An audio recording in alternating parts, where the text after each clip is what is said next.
அன்னை தகவல் சேனலில் இன்றைக்கி என்ன பார்க்க போகிறோம் அப்படின்னா, கர்நாடக வங்கியில் பணி அப்படின்னு சொல்லியிருக்காங்க.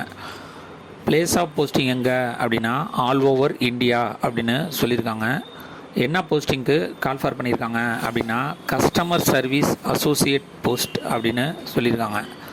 இதுக்கு விண்ணப்பிக்க தகுதி என்ன சொல்லியிருக்காங்க அப்படின்னா எனி டிகிரி முடித்தவங்க இதுக்கு விண்ணப்பிக்கலாம் அப்படின்னு சொல்லியிருக்காங்க. வயது வரம்பு அப்படிங்கிறது 1/11/2024 அன்னைக்கு அதிகபட்சம் 26 வயசு இருக்கிறவங்க இதுக்கு விண்ணப்பிக்கலாம் அப்படின்னு சொல்லியிருக்காங்க. இதை தவிர 2/11/1998க்கு முன்னாடி பிறந்தவங்க இதுக்கு விண்ணப்பிக்க முடியாது அப்படின்னு சொல்லியிருக்காங்க. ஏஜ் ரிலாக்ஸேஷன் யாருக்கு கொடுத்துருக்காங்க அப்படின்னா எஸ்சி எஸ்டி கேண்டிடேட்டாக இருந்தாங்க அப்படின்னா அவங்களுக்கு 5 இயர்ஸ் ஏஜ் ரிலாக்ஸேஷன் கொடுத்துருக்கோம் அப்படின்னு சொல்லியிருக்காங்க.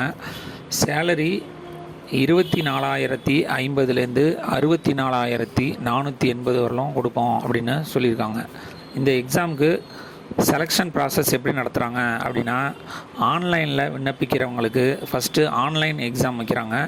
அந்த எக்ஸாமில் செலக்ட் ஆகிறவங்களுக்கு டைரக்டிவ் இன்டர்வியூ மூலியமாக எடுத்துக்குவோம் அப்படின்னு சொல்லியிருக்காங்க. த்ரூஅவுட் இந்தியா ஃபுல்லாக இந்த எக்ஸாம் நடக்குது. தமிழ்நாட்டில் எக்ஸாமினேஷன் சென்டர் சென்னையில் மட்டும்தான் அப்படின்னு சொல்லியிருக்காங்க.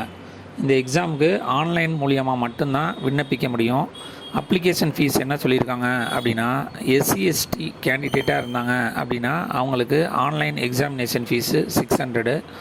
அதர் கேண்டிடேட்டாக இருந்தாங்க அப்படின்னா அவங்களுக்கு ஆன்லைன் எக்ஸாமினேஷன் ஃபீஸு 700 அப்படின்னு சொல்லியிருக்காங்க.